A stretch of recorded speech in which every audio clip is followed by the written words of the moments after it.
Yeah. Welcome to the CMF Co-Production for Success panel. Yay! I'd like to take a moment to acknowledge I still have to read the sheet, sorry. Acknowledge the territory of the Mississaugas of the New Credit and the Haudenosaunee. Yes, I got it. And I'd like to thank our presenting, the Harold Greenberg Fund for sponsoring the industry series this year, which is so fantastic. And you lovely people are here nice and early. Later this afternoon, we will have another panel. I'm like, which one is it? That's embarrassing. Oh, the Drama on a Dime, micro budgets. So micro budget features. So that'll be this afternoon as well. So hopefully you guys can join us. And I'd also like to say, I'm sure most of you have it already, download our app. It's both for iPhone and Android, as well as don't forget to fill out our surveys in the lobby for a chance to win a wonderful original print by Milton Winberg. Awesome. So we are going to get started here with a little video from CMF, and then we'll turn it over to Natalie.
Hello, everybody. Is it working?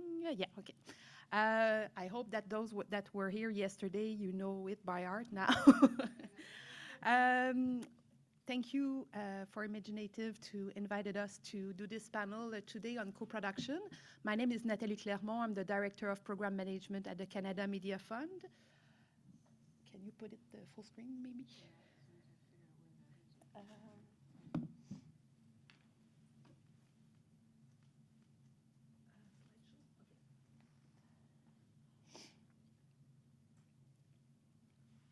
Okay, perfect. So, the Canada Media Fund, what we are? We are a funding agency that is working across Canada, and we are financing content for all platforms, whether it's television or digital media. We were created in 2010, and we are a public-private partnership. We are financed by both the Government of Canada and all the major cable, satellite, and IPTV distributors here in Canada that have to give back 5% of their revenues to finance Canadian content. So one of the way they do that is through the Canada Media Fund. Our mandate is separated in three different pillars. The most important one is the finance one, because we are funding projects. That's our main mandate. So this bubble should be much bigger than the two others, but still. We also foster and develop or help foster and develop the industry here in Canada. And we promote Canadian content and talent here in Canada and around the world. And I forgot to introduce you to Lisa Balin, which is the co-producer of the producers, in fact, of many projects that have received support from the Canada Media Fund, Experimental Stream, Convergent Stream, but she is here to present you a specific project that was co-produced with New Zealand. Sorry. Correct. So, as I said, one of our mandate is to foster and develop the industry, and we do so in different ways, but one of it is that we have a team at the CMF called the Industry and Market Trends, and this team is looking at everything that is going on around the world, both on the television side and on the digital media side. They help us understand what is going on and what is coming up in this industry. And they are publishing a newsletter, a monthly newsletter, to which you can subscribe and receive it every month. They are also publishing researches, approximately 12 per year. The last one was released a few weeks ago, and it's about philanthropic financing for documentaries. And you can all find everything on the CMF Trends website. They are also publishing the Trends report, which explore what's going on, as I said, around the world, but putting it in a very simple way, very easy to understand. So it's there for you, it's there for the industry, it's also there for us to make sure that our programs are still in line with the industry needs and where the industry is going. So it's a very helpful tools and a very helpful theme that is working with us at the CMF. We are also present and partners to many events here in Canada and around the world. Imaginative is one of them, obviously. And through these events, we are, as I said, helping put together producers from Canada and around the world. And we want also to promote Canadian content during these events. We are doing, for example, showcases of projects we have financed. And we are doing sessions and panels to talk about what is going on here. We also have a website called Eye on Canada. On this website, we are showcasing the projects that we have financed at that Telefilm Canada, who is managing the feature film funding here. So we are showcasing projects supported through our programs. So you will find there some demos or trailers and all the information about the project, who is producing it, who is distributing it, have they won prizes and everything. So when you are financed through us or Telefilm, you have to provide us with materials so we can promote in some ways your project through this website. So since 2010, when we were created, we have supported 1.3 billion. We have put in production, in fact, $1.3 billion, and we finance over 2,200 projects. And our budget for 2015-16 is $375 million. What we finance, we have two main programs, the Convergent Stream and the Experimental Stream. In the Convergent Stream, we finance television project in drama, documentary, variety and performing arts, and children and youth programming with related digital media components. So a website, for example, that is related to a television IP or a game related to a kid's show, for example. So all the projects that are coming through this program need to have a multi-platform strategy, whether it's new content specifically created to go with the television show, or to have a strategy to distribute your television show directly on a digital platform or on VOD services. We support projects in development, production, and versioning, and all the project financed through this program need to have a Canadian broadcaster attached to it, and they have to commit a license fee to your project. The Experimental Stream, in this program, we finance innovative and interactive digital media content that is unrelated to television or film projects, and it's for all digital platforms. The key word in this program is really innovation, and the innovation can be found in the content. how you are telling your story, new ways, new narrative experience, or also in the technologies that you are proposing to develop. We are financing through this program games, whether they are for console, PC, or mobile. Rich interactive content. So in this category, you have the web portals, websites, interactive web series, interactive web doc, software application, mobile application, and social media. When we say a software application, it's mostly enabling technologies. So the technologies or software that helps the industry, for example, help the industry streamline a process. For example, one project we supported was to help mobile game producer to have better processes and faster processes when they develop games. So that's the type of project we can finance here. We are supporting projects at different stage, development, production, and marketing. And it's a selective program. We have two rounds of evaluation per year, one in the spring, one in the fall. Unfortunately, it's too late for this year. The deadlines are passed now for this year. But we call upon a jury of experts to help us choose the better projects. We want to make sure that the projects that are presented are very different from what we see here in Canada, but in the rest of the world. That doesn't mean that you have to completely reinvent the wheel each time, but you have to show that you are different from what is available on the market. Who is eligible to our programs? In fact, Canadian companies are eligible to our program, as well as Canadian broadcasters. So but also co-productions are eligible. So if you are working with a Canadian producer, your Canadian producer can apply to CMF and receive money for the Canadian part of the budget. If you are proposing a television projects, you must abide by the official audiovisual treaty co-production treaties that exist between Canada and approximately 60 different countries. However, if you are presenting a digital media project, you don't have to respect the treaties, because the treaties were signed 20, 30 years ago, and they are not updated. So digital media universe didn't exist at the time, so they don't capture digital media projects.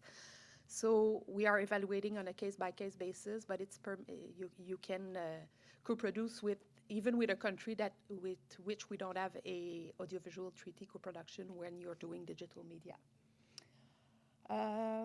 We truly believe, in fact, in co-production, because it's a great way to finance a project, to share your views, to share your stories with your co-producer, but also to gain a larger audience around the world. So, for sure, we live in a global environment. Your content must be available to everyone, and the content from everyone is also available to Canadians. So it's a very exciting time, a lot of opportunities. It's also a challenge, because the discoverability of the content is a big challenge, because there's so many content available that you really have to focus on marketing, promotion, audience, social media, to make sure that your project is standing out from the crowd. So we think that co-production is a great way to do that. So last year, we have started to put together some special initiatives that we call matching funds. So we signed with the different funding agencies around the world agreements to put in a special pot the same amount of money to finance co-productions that are coming from producers from each country. The one that I want to expand a bit more on today is with NZ On Air in New Zealand. That was, I think, the first program or second we launched last year. So this year it is renewed for a second time, and through this program we are financing production support, production for transmedia projects that speaks to audiences in both countries. We are looking for strong cultural content that are, that are helping to share the culture of each country. The total budget of the program is $1 million, so CMF is putting 500,000 and NZ on air the same amount, and a project can receive up to $400,000. It's a non-repayable contribution. However, we are asking to receive 10% of any revenues made through ancillary rights, if any. But if there's no ancillary rights revenues, then you don't have to reimburse anything. In this program, the minimum share for the minority producer is 40%, so you can have a 40-60% split between your Canadian producer and your New Zealand producer, but we usually don't go below 30% because we want to have projects that are real strong co-production where it's not just a service production on one side and the other producer that is driving completely the project. So we are looking for a fair balance between the creative, the financing, and the split of the co-production. What else? Yeah, it's a selective program. We are evaluating the project internally at the CMF at NZ on air. We are looking at all of the projects based on an evaluation grid. So innovation, the quality of the content is very important at 25% of the total note. We are also looking at the community, at the audience. Who are you talking to? How are you going to reach this audience? Is your project talking to audience for both countries? It can be also appealing for international communities, not only to Canadian and New Zealand, but if you have a particular approach for Canadian and New Zealand audiences, it's even better. The team, the experience of the team, how both teams for both countries will work together, what is the plan on sharing all the work. The timeline, the calendar and the budget also is important to see if the project will be viable in each country, and the distribution strategy, so once again, how you will reach your audiences. For the application process, we are doing it in two different steps. It's the only program that we are doing it this way. It's a bit a longer process, but I think it helps the producers to better prepare. So what we do is that we ask to receive a 3 to 5 pages pitch from producers that are presenting their ideas. Then from these, the projects we receive, we select 6 and we ask the producers to present a more developed application. And from these 6, we select 3 to receive funding. So you have the dates there. The next, to submit a project at the first stage, it's November 17, so a month from now. And we have created recently a matchmaking site that is available through the guidelines. If you go there, it's a very long, that's why I didn't put it there. The address is very long, but if you go in the guidelines and you click on the link, find a producer, you will go directly on this matchmaking site. And it's to help producer to find partners. Because a lot of people want to work in Canada with New Zealand and the other way around as well, but it's not necessarily easy to find the right fit. So on this website, you upload your profile. If you have a particular project, you can put a summary of it, your website address and your email address and everything, and people can go and consult all the profiles that are uploaded and can then contact you to work with you. And this matchmaking site is available to producers in countries with which we have matching funds, because we have a few. Last year, we received 39 applications at the first stage. We were very amazed by this number. We thought we were going to receive 10 or 12, but no, 39. Yeah, absolutely. We shortlisted 6 projects to receive a fuller application, and then we funded 3. The titles are there. So I Spy with My 5 Eyes, which is an interactive documentary on cyber security. We Are the Remarkables. It's an app on it's a narrative story about two kids that are each live in each country, and they find out that they are twins. They didn't know the other existed. So it's a search and a learning about each other's culture. And finally, Donations, the Lisa's project, which is a fun game and a website where there are challenges between the two countries, and Lisa will go into more detail in few seconds. So this is it for the NZ On Air program. I will show you what the others are. We had one with SP Cine in Sao Paulo in Brazil, which was for development of Convergent projects, so television with digital media. It was for development only. And the total budget was 200,000, and we supported the 5 projects. And I learned yesterday that they want to renew, so that's good.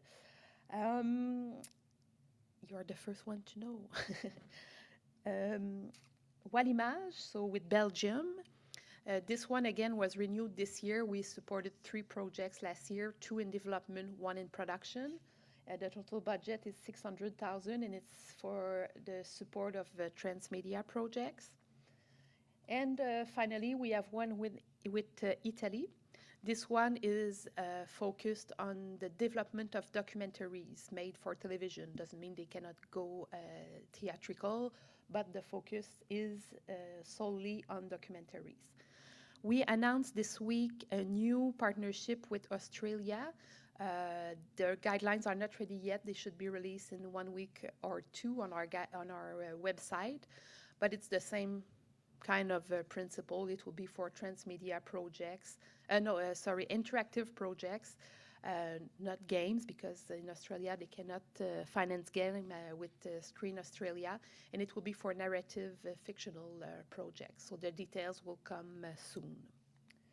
So unless you have questions, I will turn to the mic and the spotlight on Lisa now, and she will talk to you about her experience with co-production. Yes, good morning. Thank you very much, Imaginative. Thank you, Natalie. What we notice when we travel internationally for conferences and events, and how fortunate we are being Canadian and having access to CMF, and also digital tax credits. And there's quite a lot of resources that are available to us as Canadian producers, and it's very unique. And it's definitely a good calling card. And when we, set up international meetings, it's always something that we focus on because it's very accessible. My company, Authentic, we've had quite a bit of success applying for different funds. And it really is something that of somewhat of a cachet and is really quite unique to Canada, and something we should all be very proud and very thankful of. To give you a little bit of background, so I work for a company called Authentic. We're owned by E1 Entertainment and Smiley Guy Studios. We are a digital media production company. Primarily, we focus on short-form digital content. So we've done quite well with our digital scripted series. So our big flagship show, which has been supported by CMF and also Ontario Media Tax Credits, is called Guidestones. We have season 1 and season 2 of Guidestones. So it's a Bell Media property. It's what I would call a beast of a digital series. I won't go too much into it, but basically it's 52 episodes that can be delivered through push email, or can also be watched on the CTV Bell Media CTV Extend website. So there's 2 seasons of Guidestones, which I think I actually have presented before, actually, here at Imaginative. And then, so that... And we've won we won a digital Emmy for that one, and we won a Canadian Screen Award as well for Guidestone. So, we're very proud of that property. It's a transmedia property, a branded series. We've got Major League Baseball, Pizza, Samsung, BlackBerry, depending on the season, involved in that property. So that one is definitely... it also has an app that goes alongside of it, and you can go ahead of the protagonist and go online and search for clues. There's embedded videos that are hidden series, that are hidden offshoots of the series. So again, that one's more of a beast, but it's kind of what we like to do. We like to create properties that can be viewed on multiple platforms and can be accessed in different ways. So with that series, you can either watch it in short form, say 5 to 3 minute episodes. We also have a half-hour cut, and we actually have a feature film version as well that we're looking at cutting as well. And then now taking season 3 as possibly as a feature film. So that's something that we kind of look at how our properties can work on different platforms and be interesting to mobile users and also to more traditional users, being access to, broadcaster funding as well. So that's Guidestones. We have Space Riders, which is also a short-form scripted series, which also won Canadian Screen Award. That's with Bell Media Extend and CTV Extend as well. That's a comedy property, very sort of run-of-the-mill for a space comedy, but it's delivered on traditional platform in a sense that it's on the broadcaster website. It's they're basically 7-minute episodes. We designed that piece so that it's 3 episodes equals sort of 22 minutes, so it can be packaged as half hours. You'll see this as kind of a reoccurring theme that we do as far as authentic content. So we've also done we've done Facebook games, so Green Your Life, which when that was more popular. We've done a video service platform called iFestivus, and then now fast forward to The Nation, so what we're here to talk about. So we're very excited when these international funds were announced, and we really were quite keen on applying for these and accessing these funds and working with partners internationally. And I'll go back to sort of how The Nations started, and then I'll show you a little bit how we were the look and feel of the show. So we were actually, what we do we go to Just for Laughs. We do a lot of comedy properties. We meet with a lot of comedy producers. So we're always at Just for Laughs in Montreal sourcing new talent. We met a gentleman named Jarrod Christmas, who's a funny comedian who's living in the UK but actually happens to be from New Zealand. So we met Jarrod, fell in love with Jarrod, and said we want to work with Jarrod. And then, little behold, then the CMF announced this fund for New Zealand Canadian co-production. So we were already sort of in talks with Jarrod, kind of saying, what is it that you kind of want to do? What's a project that's interesting to you? When this fund got announced, we said to him, hey, this money is accessible. We want to try to go for it. Do you have some ideas for shows? So he pitched us on a couple ideas for shows. And this is what we thought was the strongest. So we ended up coming with the title called The Nations. I'll just walk over here. So The Nations, the idea with The Nations is for Canada and New Zealand to compete.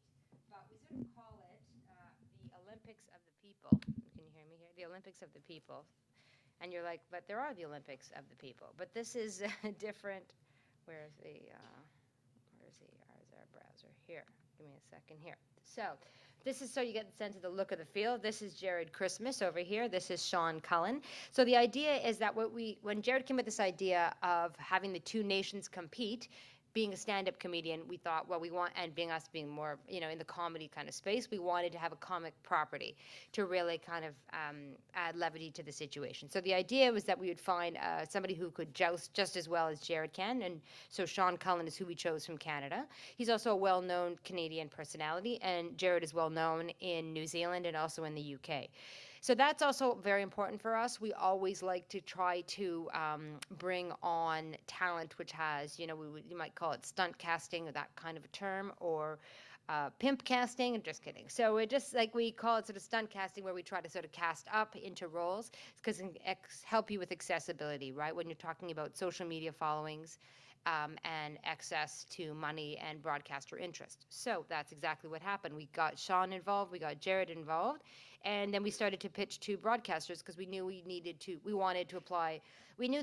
certain amount of budget to create the show, and we wanted national tie-in, because that was the premise of the show. Canada versus New Zealand, basically the Olympics of the people, so competing for things like who's got the best sports fans, who's got the hottest grandmother, who's got, Natalie's got all those things. So, especially the hot grandmother, good to know. So, we really wanted to make sure this was a national property, would be set on a national stage. So we approached CBC and Punchline, because it's a comedy property. They came on board first, and our New Zealand partners, they approached TV New Zealand. So to take a sort of step back, we got Jarrod, we got Shaun, and then Jarrod actually helped us partner with New Zealand company. So, which is really great about that matcher I wanted to mention, that's now accessible on the fund, because that was a bit of a challenge. We did actually go through 2 different production companies before we settled on our final production company. So it is something to keep in mind. You want to do your work and your resources. And a couple people asked me, sort of, how did you find people? We also applied for the Belgian fund, and people have asked me as well, how did you find your co-production partner? And what I would say to that is, especially in digital media, funds like CMF's past projects, Bell Fund past projects, most of these countries do have other digital media support for their specific countries. So if you go to their website and see what projects they've funded, you can see the companies that they've funded in the past, and it's a good resource to find digital media producers in that country that are producing content of a high enough quality to be funded. So that's what we did for Belgium, and this is also what ended up being sort of the way we found the partnership with our New Zealand company. They're called the Down Low Concept, and they do as well short form media content. They really are into sort of fast-paced, funny videos, that kind of comedy. So we knew that they were the right fit for us. Jarrod had been a host for them for one of their shows, so we knew that the split was going to be for work, because that was the next decision we had to make. We had our partnership. We'd approached the broadcasters. The broadcasters were on board. Then we decided, okay, who's going to do what exactly, and then how do we split that 60-40 financing? So with that, what we decided to do is that Canada and Authentic was going to build all the digital, because that's where our expertise, our primary expertise is, and then they could take the lead on the video series. So what we ended up doing was we designed the sort of the functionality, and I'm just going to go down here. So I will go through. I'm going to just show you this video. So what we decided to do is that we thought, here, why don't I go to here? Just go to this first. Let me just get this to go through as this is going. It's thinking about going. So what we decided to do is that Authentic was going to build the digital, and the video company was going to spearhead the video production, because that was the 2 parts of the project. The project is that it was Canada versus New Zealand. We'd have an online competition, and we'd have this video challenge, this video series, so that we'd have a 10-part video series. So the website, let's see if it's up there. So the website here, I can actually play. I have to play the launch video here. So the idea is that you could go online and play for Canada or play for New Zealand.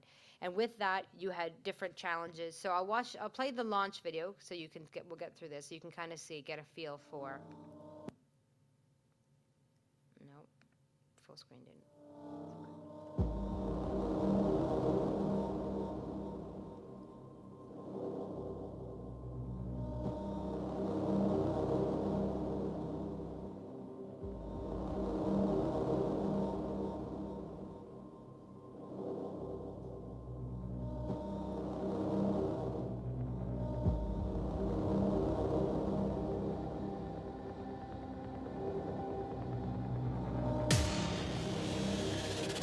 If you think New Zealand's the better country of those two, give me a cheer now. I despise myself, but I think I hate him more.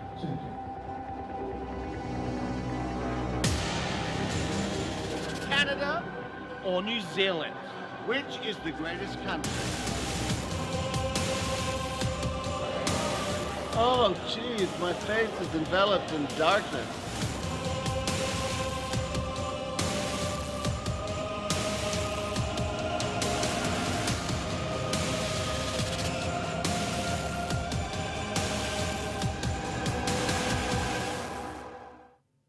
So that was a launch video that we did for the property. So when you go into the website, you get to choose what side you want to play for. So you can either play for Canada or play for New Zealand. And then what you have here is a series of quizzes that come up that allow you to test your knowledge on the country. And so with this, anyone want to take a guess? 54? Let's see. Success. So there is a series of sort of quizzes and questions that go through, and then what you do is that you have a profile. And for us, it was always about accessibility. So we allow people to play, get in, play right away, watch a video, play something, so you get engaged with the content. You don't have to log in, you don't have to sign up. However, there's benefits to doing that. If you do that, then you get more chances to win the $500 cash prize. So you're competing for which country is better, and you're also competing sort of personally for a chance to win the $500. So then the video series, which we started to design, after we decided, okay, we know what the content is going to be, we designed the social media strategy. So the idea was that we were going to get users to contribute to the series itself by telling us their favorite thing. So we went through social and we sort of asked people what's their favorite bars, or what's their favorite sports team, or what's their, we asked them all these, best romantic location. So we went through social and asked people a bunch of questions. Through what we did is we did Twitter and Facebook, and we got suggestions, and then from those suggestions we actually designed parts of the shoot to make sure that we covered those areas that were chosen by users. So the idea is always to keep it interactive and to get people buying in and weighing in and always contributing to the show. So those, we call them call-outs. Those call-outs are still going on. We actually shot the show in September. We went across Canada, and then we went to New Zealand. So in Canada, we shot in Toronto, Ottawa, Montreal, Halifax, and Vancouver. And then we flew over to New Zealand, and then we shot in Auckland and Wellington in New Zealand, and then a few other smaller areas through driving around. So the stage we're at now is that we are still working through our social media, promoting and growing the community. And then what we're doing is we're in post-production on the video series.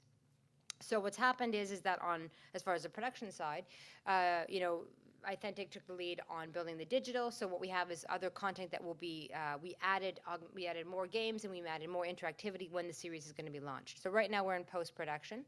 So New Zealand is taking the lead on editing the series.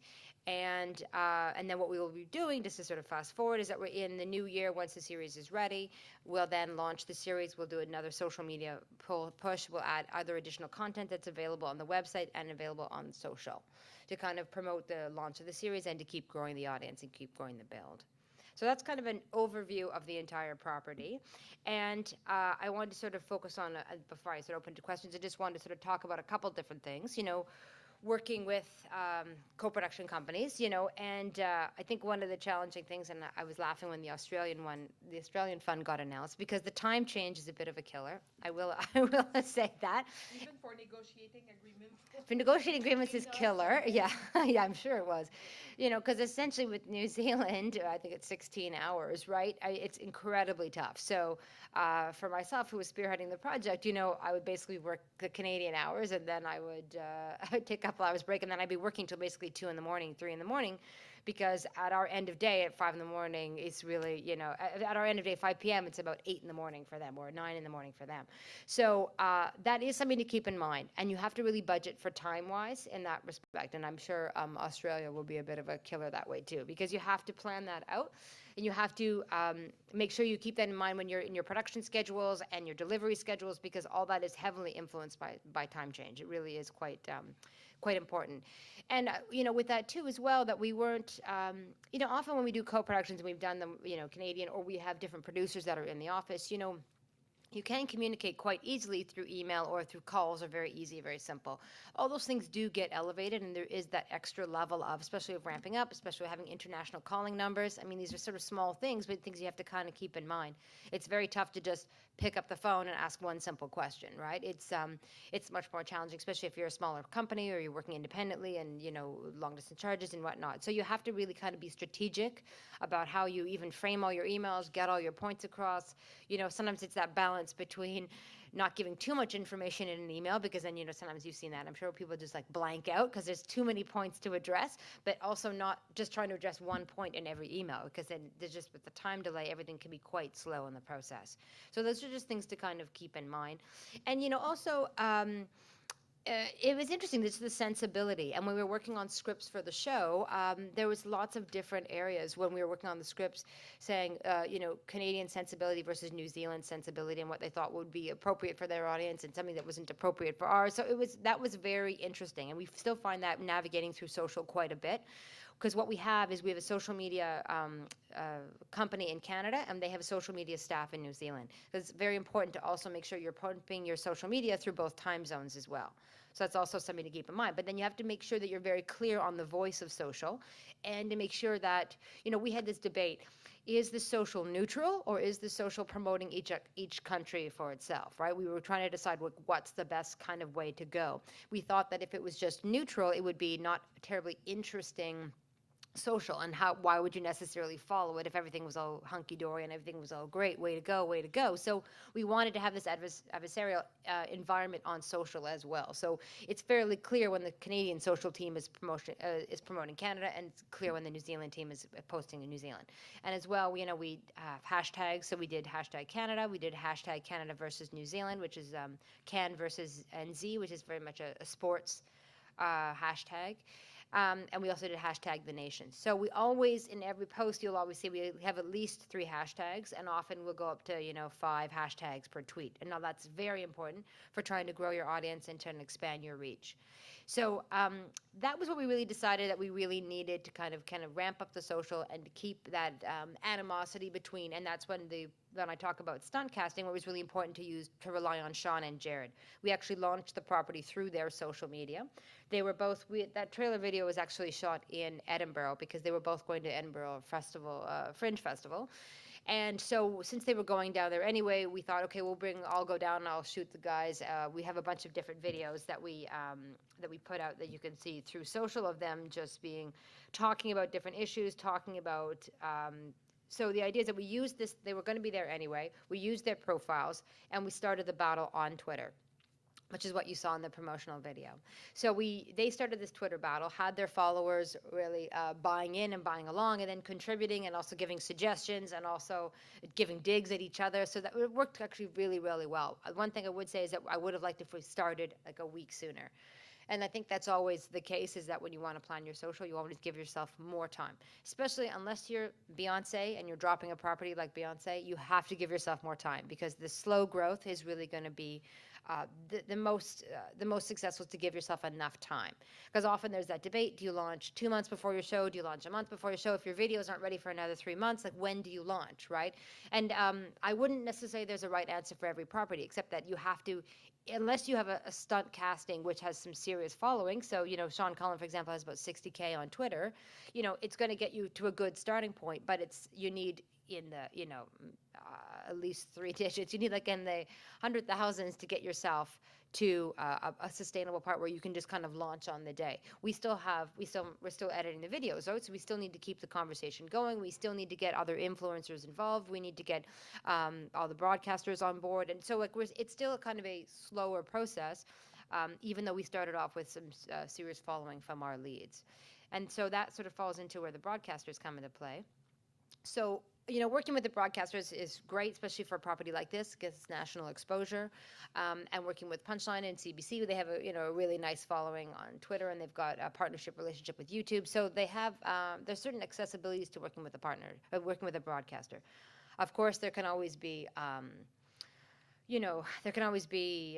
challenges working with the broadcaster, and you have to make sure they're happy with the voice and the messaging. And then sometimes you can't go as risque. I mean, dealing with Punchline is definitely different than dealing with CBC National News.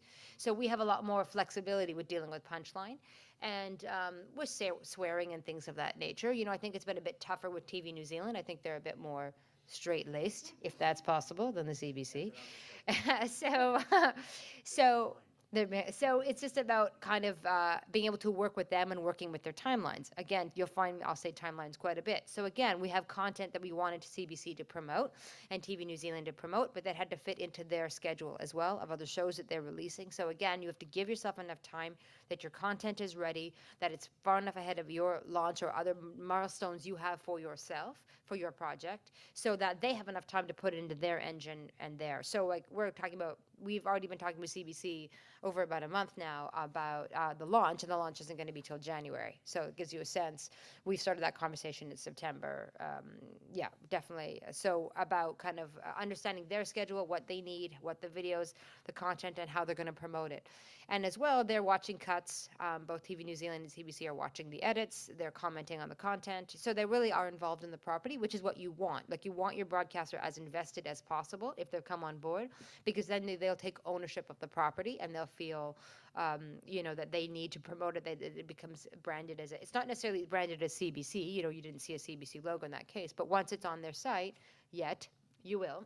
But once it's on their site, you really want them to take ownership of it. You know, we've had some more successful and some less successful relationships with broadcasters, and that being kind of the main focus of them feeling it's an acquired property as opposed to an original property that they're taking ownership of.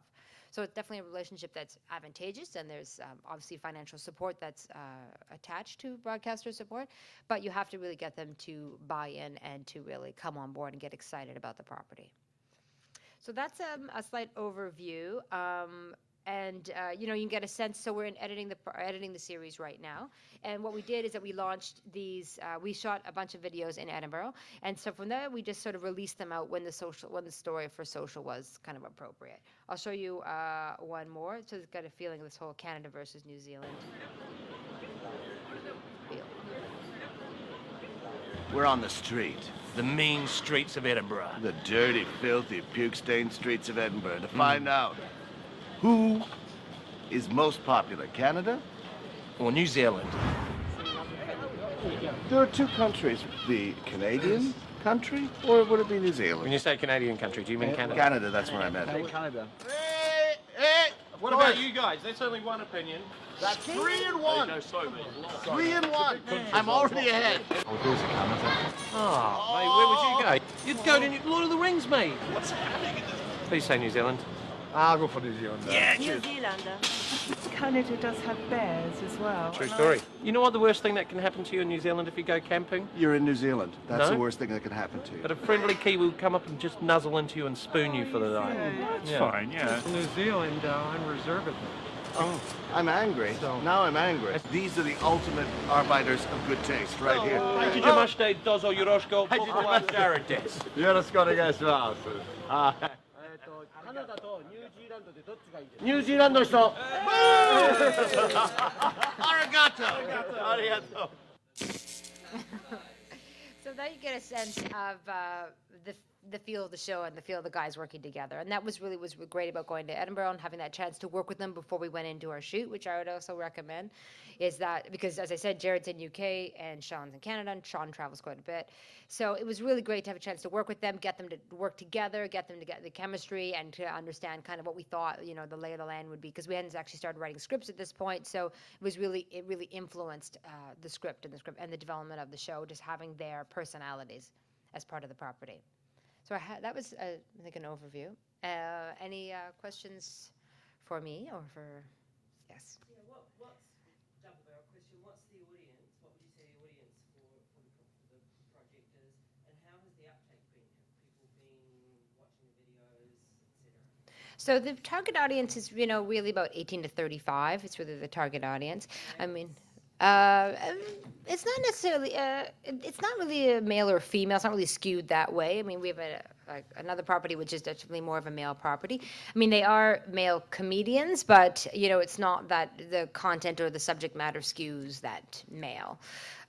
Per se, and we have a lot of and every episode they talk to experts, and so there's quite a few female, you know, personalities and characters that you see, because we have, you know, Canadian Team Canada hockey player, we have Jill Barber, a female musician, you know, well-known film, so, you know, and then there's New Zealand as well. So we try to keep it as national as possible and kind of open as possible. And as far as uptake, I mean, I definitely think we did well off the top. You know, I'm always honest about, you know, where I think our properties are. We did very well off the top, and it's really about keeping that story alive, because the series is in post right now, and that's that challenge about when you launch your social, right? Because we needed to launch our social early enough so that we could get suggestions about where we would go in the show, right? That was the whole key. That was the main hook about the interactive property, right? So we had to launch our social, which means you're looking at, you know, more long tail kind of growth, and you have to keep the story alive, and that's why we had to hire a social media team in Canada. We had to have our social in New Zealand, because it's a full-time job, right? And, you know, when you're a small company like ourselves, you know, we ramp up for production, but then, you know, we need to also keep social, and I also manage a bunch of other properties where I applied for the Belgian fund last night till 9 p.m. So, you know, I can't be, you know, typing on Twitter. You have to have somebody who's watching the voice, watching the interactions, and can do your ad spends, and can really be following and tracking the audience.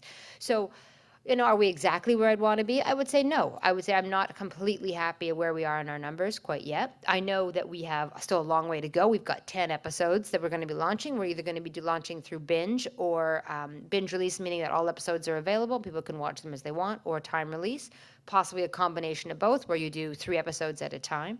And CBC has done some contribution, but not really. They want the videos, right? They want to save their money, their energy, their dollars until the videos are out, when there's actual. That's what they need. They need the views just as much as anybody else, right? They need to measure their measures of successes. Their bosses need to see the numbers on the videos just like we do, right? So that's why they have to maintain, or sort of, maintain the property, but we have to just kind of make sure that they are kind of prepared, and that we are prepared for when the videos launch, so that we can all put on like a full, because we cover different topics. We cover food, we cover music, we cover sports. That was the other thing about CBC and TV New Zealand, is that to have these other outlets. So we're doing a radio campaign. We're going to be doing a bit on the music, with the music, one of the music channels. And that was the accessibility that CBC would give us. Mm-hmm. Just a follow-up question, I guess, on the creative side of things, with the target demographic being younger and so much online and digital content.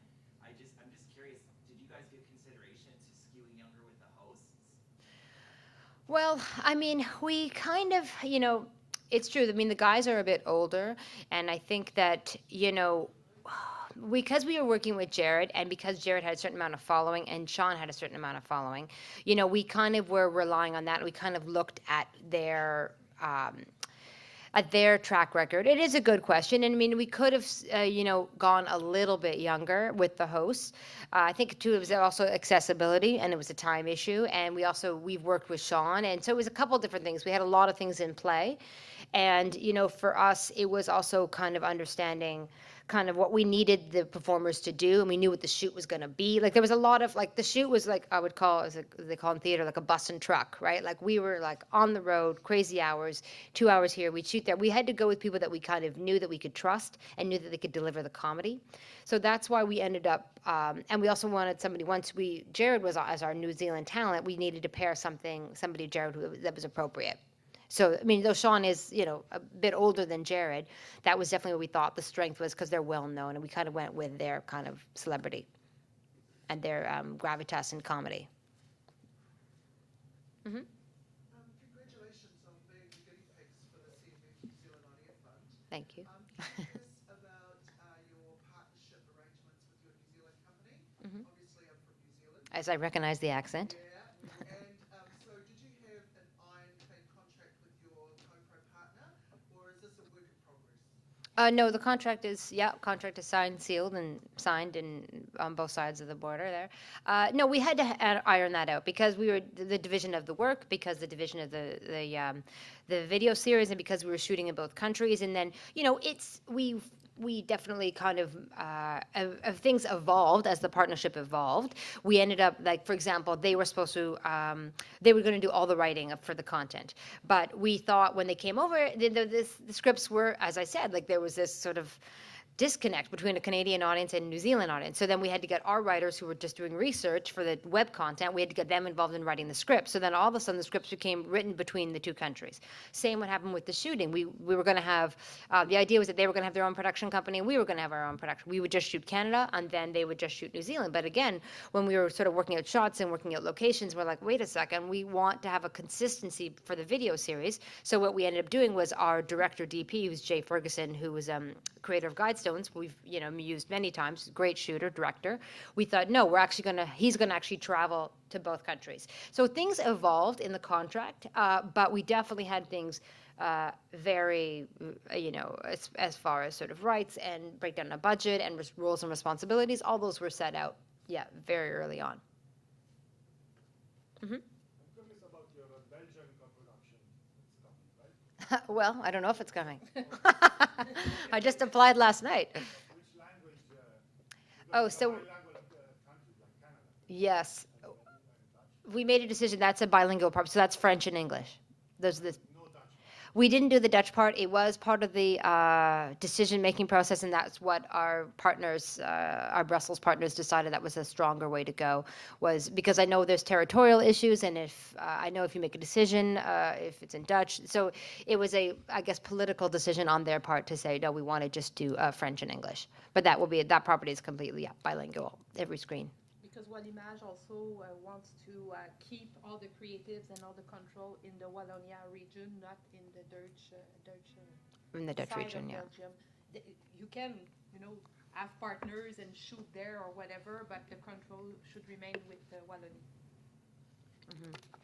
But that was a whole conversation. That was a whole phone call with our Belgian partners. So I'm just looking at your Facebook and I'm looking at the views and there's like 75 views, 120 views. How do you measure success when you say, how do you measure success when you've got $1 million and you're making all this content? How do you measure success with, or does it go down and then you reapply for more money and you've got a new idea and you keep, kind of the revenue keeps coming in? How do you measure success when it's that much money and it's that viewership? Well, you keep in mind, you're only seeing a property that's only been alive 2 months. So you're not seeing a property, we're not talking, it's not like Guidestones where I'm talking at the end of a cycle. We haven't even launched our series yet.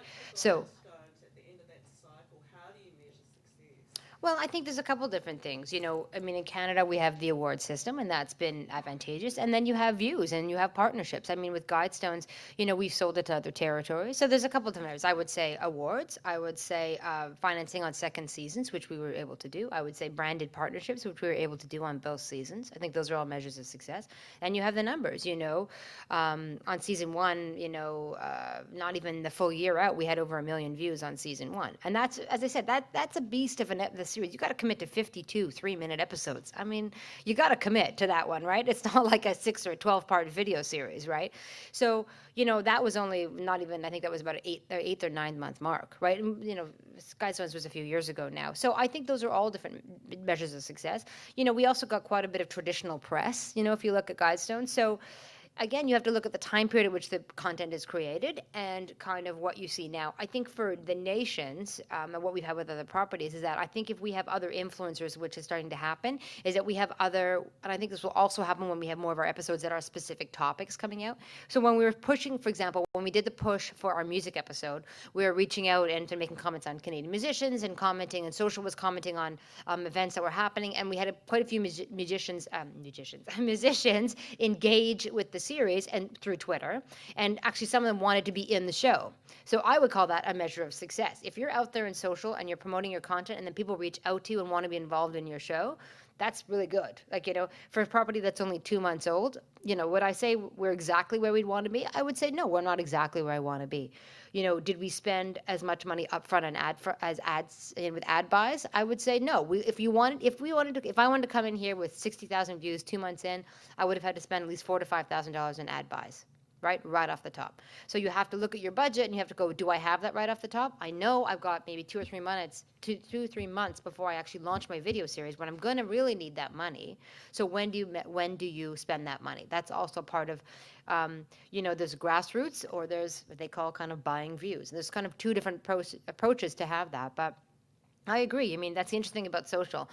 The numbers don't lie, except the numbers are fudged, faked all the time. But, that's what people see, right? You see 100 and some odd views. You see, what you're seeing on our site is really authentic views. And the launch video got about 600-700, views. And this is before we even have the video content out. So that's why I'm honest to say that, am I exactly where I want to be with social right now? No, I'm not. But I know that we got the right messaging. I know we've got the right buy-in, and I know once CBC kicks in, they haven't even kicked in yet for any sort of social promotion. I know that will be a big push, which was another reason why we wanted. I know TV New Zealand once they went on their platform, because video, as they say, video is king, and there's this kind of wait for the video, and then the extra engines will kick in. So I think success for us. The question is, is there going to be a second season, to your point about success, right? Second season or competition like that with other countries, or you can sell this as a format. Right. That's the option. That's why we went with this kind of design and this idea about it being the nations, right? Because that is our goal. The goal is to sell it as a format. It could run even as a television property, or it could stay as a digital. But we've created the assets, we've created the engine, we've created the model, and then the idea is to either promote it, to make it ourselves, or to sell it. Who ends up owning the copyright? So the copyright's owned by both Canada and New Zealand. Yeah. Go ahead, yeah. We're done? Oh. Or do we have 5 more minutes, or is it done? One question. Okay. Last question is for Natalie. Yes. How do you, at CMF, define trend media, and what are the kind of projects that you're looking for? You know, we are very flexible and open on what we are looking for, depending on the country with which we are working. Even if a project is not necessarily cross-media or transmedia or on multiple platforms, maybe they will get less points because the potential for audiences is lesser. But if you are deploying a property on many different platforms, for us it's a plus for sure, because you get better chance to have followers and to get that audiences that we are looking for, because a big part of the success for us is to have audiences attached to a project. Great if they are doing revenues, if possible, if any. I don't know that it's possible here unless you start selling shirts and flags and everything. But yeah, the audiences is the key for us. And yeah, there should be some web view revenue as well. Yeah, no, right, for yeah. sure. And so, and does it improve your chances of, if you have like multiple partners, like you had, like Google? Yeah. It's not necessarily from the start. We can be the first in. However, if you already have a strategies and other supporters or funders, it helps you get point on the viability side. You know, if we see that already you have interest from others, for sure it's convincing for us to go with you, but it's not absolutely necessary. Like another project, We Are the Remarkables, they are still trying to finance their project. So we were the first in, and we are waiting for them to be ready. You know, there's no obligation to have your financial structure completed when you apply. I think it was, no, you had already We your did. broadcasters. Yeah, our broadcasters were in. Yeah, we don't generally apply unless we're fully financed. You know, like the other thing is that there's also digital media tax credits that can be applied for. We don't like to put them in the financing because they're not a guarantee, and they've just recently changed the guidelines. So, but yeah, we don't generally apply unless we are fully financed, and we do try to, just to speak from the producer side, you know, especially for Bell Fund and IPF and CMF, we definitely try to have our partners on board, or the strongest support we can have at the time of application. Look, everybody's busy, and like you can only get somebody to write a letter. You've got to be in their time and be able to bring your property to them in enough time. So usually you can get, let's say, a letter of support, but you don't necessarily have a signed contract. But we try to. That's always been a big part of our applications. We always, we won't go in unless we know we have some support, some third-party support, or it's because we feel like it is a big help in an application. Yeah, but we are ready to take risks, and if a project is failing during at some point because they are unable to raise the money, too bad, but we are trying to help them go through this process and give them time to build their financing. Thank you very much. Thank you. Thank you, Lisa. Thank you.